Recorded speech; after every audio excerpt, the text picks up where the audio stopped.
Саламатсыздарбы? Буюрса бүгүн биздин 6-чы сабагыбыз. Бүгүн биз div менен өтүп алабыз. Div эме кызмат аткарат? Бул дагы чек. Бул жака треугольник и div деп жазабыз. Div'ти жазгандан кийин сөзсүз түрдө алдына бул div жабылган div болот. Сөзсүз түрдө болсо слэш жабык слэш менен бул кодубуз жабылды. Любой тег ачылган, бардык эле тегтер ачылгандан кийин сөзсүз түрдө эми ушул биз div'ти кандай кызмат аткарат? Div'ти азыр текшерип көрөбүз. Так, сохранить эткенде мен Ctrl+S бассаңыз автоматтык түрдө сразу сохранить этип берет. Бул жактан деле азыр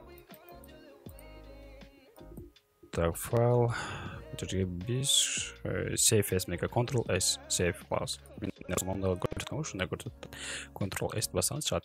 Бизге пока что эч нерсе бул жака эми биз ушул div'тин ичине бир текст жазабыз. Мисалы, lorem ipsum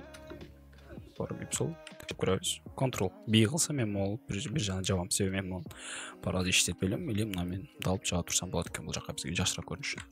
Бул жака бизге текстти чыгарып берди. Кадимдей эле текстти чыгарып берди. Div кадимдей эле эми биз буну текшерип көрөбүз. Бул кандай элементтер жатат экен. Биз нот 2-ни бассак, же болсо мышканын оң жагын басып, бул жакта силер давайте деген кнопканы басабыз. И бул жака бизди көрсөтүп берет кодубузду. Бул уже div, ал жерден автоматтык түрдө мына div'ке чөп турсак, бул жака блочный элемент кылып чыгарып берди. Мына сиздерге көзүңүздөргө көрүнгөндөй, мына div'ти мен алып келатам. Бул жана өзүнчө каркас кылып, блочный элемент кылып чыгарып берди. Так, бунун айырмасы кандай? Мисалы алсак, азыр биз бул жака мисалы мен мурунку өтүлгөн тегтерибиз бар. Ошолордун бирөөсүн жазып көрөлү. Так, биз кайсы тегтер менен өттүк? Биз UL менен өттүк, UL. Так, UL менен өттүк. Так, андан кийин так, list. Бул жака чыгарсак, автоматтык түрдө бул жака чыгарып атат. Бул UL ретик менен.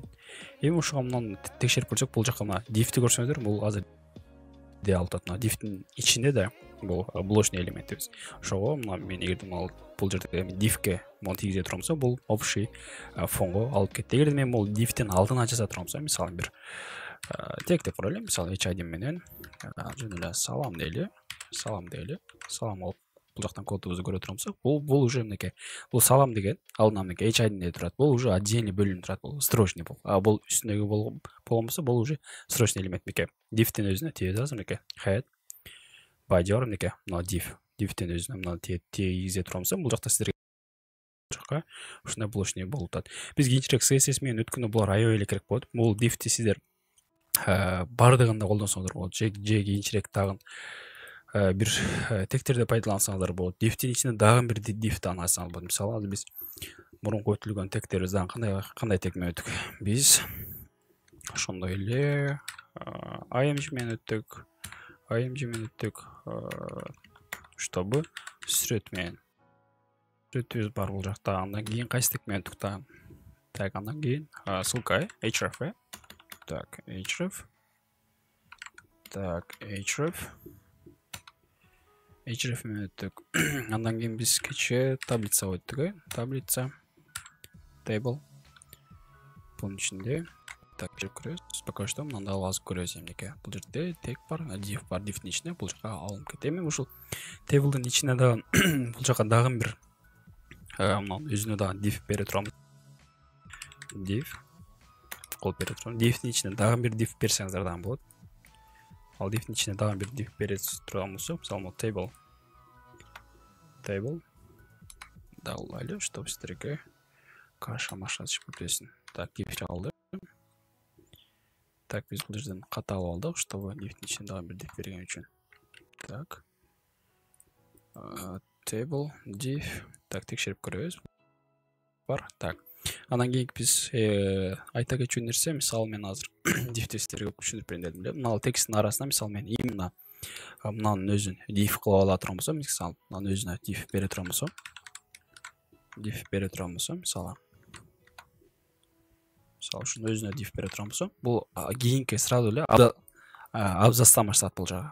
Мисалы мен мына div Diff'in içinde bizge мына жерде дагы бир diff бар мынеке. Бул өзүнчө отдельно бөлүнүп жатат. Көрдүңүздөр мынеке diff. Сөзсүз түрдө эгер diff кыла турганбыз бул отдельный мындайча айтканда бул жерге коюп туруп пробелди баскандай болуп калат. Бул жагычы автоматтуу түрдө пробелди басылгандай болуп калат. Бул жактан мисалы могу деле diff берсек болот, чтобы автоматтуу түрдө мисалы мынанын өзүнө бере турган болсок diff'ти бул да мындай болуп түшүп калат мынеке. Бул абзац автоматтуу түрдө абзац блочный элемент деп коет. Биз кийинчерээк буга дагы жакыныраак карап чыгабыз. Мисалы бул diff'тин алдына так HR деген бир тег бар. HR өзүн коебуз. Бул HR бизге мындай функция чыгарып берди мынеке отдельный. Бул HR'дин алдына дагы бир diff түзөбүз. Div.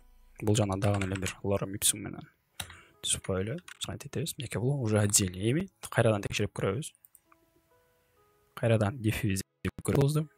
Мынеке бул diff уже отдельно өзүнчө бөлүндү. Мынеке diff бөлүндү. Бул жерде HR бар. Мынеке бул өзүнчө бар. Андан кийинки diff уже алдына дагы уже блок болуп бөлүнүп калды. Мынеке отдельно бөлүндү. Эми бизде дагы кайсы тегтерибиз мен HID дагы бар. HID'ге мисалы title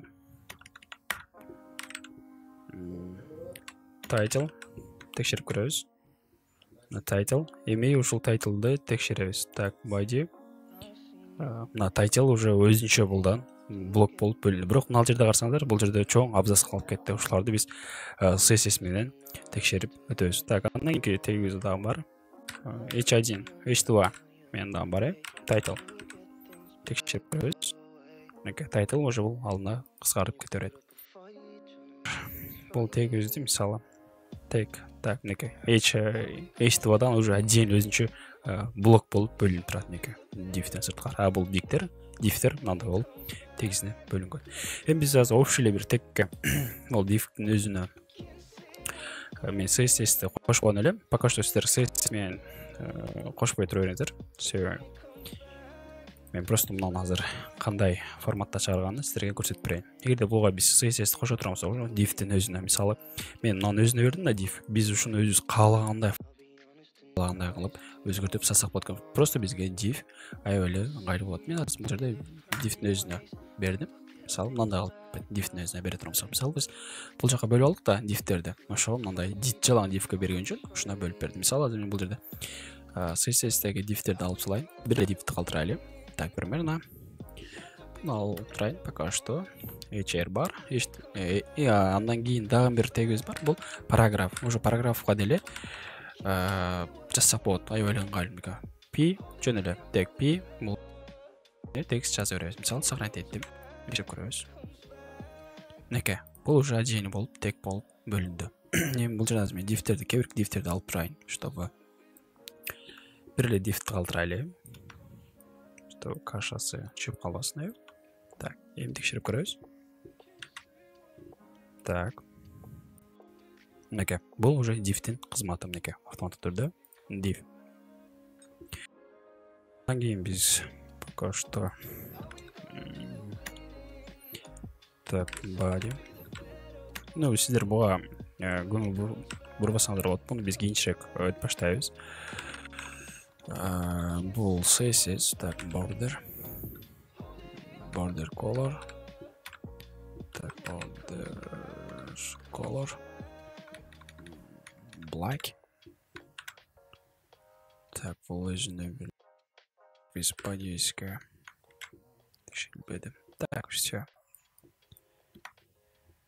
Хорошо, биз CSS-ти толтурууга өтөбүз. Азыр мен сиздерди башыңыздарды айландырып эле коеюн.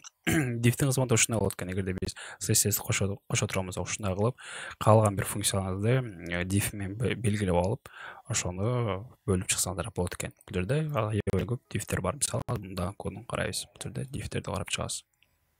Ол жагын басып эле, исследователь или F12-ни бассаңыздар, ушундан сиздер өзүңүздөр diff'ти көрө бересиздер. Мынеке биз азыр diff'ти көрүп турган жайыбыз. Бунун өзүнө diff берилген.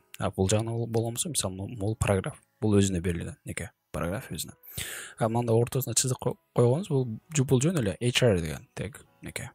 Жөн эле HR эле. Бул жана биз дагы бир текст жазып, мисалы, бул жерге дагы бир HR жөн эле бир тег HR. кое турабыз, бул жана дагы бир алына түшүп калды. Ушунун алына коюп алып туруп, мисалы параграф менен кайра эле lorem ipsum текст текшерип көрөбүз. Мінекей, бұл жаңа уже дагы бирөөнү түзүп алдым и бұл жаңа дагы түзүп кете бердим. Чтобы бизге удобнее болуш үчүн. Мінекей, бұл мобильный там ушундай. Мінекей, мобильный там бар. Пока что адан көрөбүз. Ошол diff'тин кызматы ушул экен. Срочный и блочный болуп бөлүнөт экен. Diff'ке дагы биз кийинчерээк бир sıra келебиз, кайрадан бир sıra карайбыз. Ар бир текстибизди эле, ар бир сүрөтүбүздү же болбосо кандай бир тектерибиз болбосун, ошол div жазсак бизге удобнее болот. Мындайча айтканда, ар бир div кылдыңызбы, отдельно мындайча айтканда строчный блок кылып чыгарып берет бул жака, контур блок кылыпчы. Мисалы, дагы бир div түзүп коелу бул жака, div. Div'тин алдына биз кайсыбыз бар? H1 менен деп коелу. Мисалы, Кыргызстан деп коелу. Кыргызстан десек, Кыргызстан дей турган болсок, пока что бул Кыргызстан менен стиль төрөйүн. Стиль керек эмес. Пока что стиль өчүп төрөлүм. Эми эмнеге Кыргызстан болду? Эми ушуну тегин көрөбүз. Кодду көрүп чыгабыз. Неге? Бул уже отдельный строка болуп калды. Неге? Div уже отдельный строка көрүп турсаңдар болот. Бул жерде параграфтар бар, булар уже бир эле эмеде строкта. Ошол diff'ти биз кийинчерээк өтө көп колдонобуз.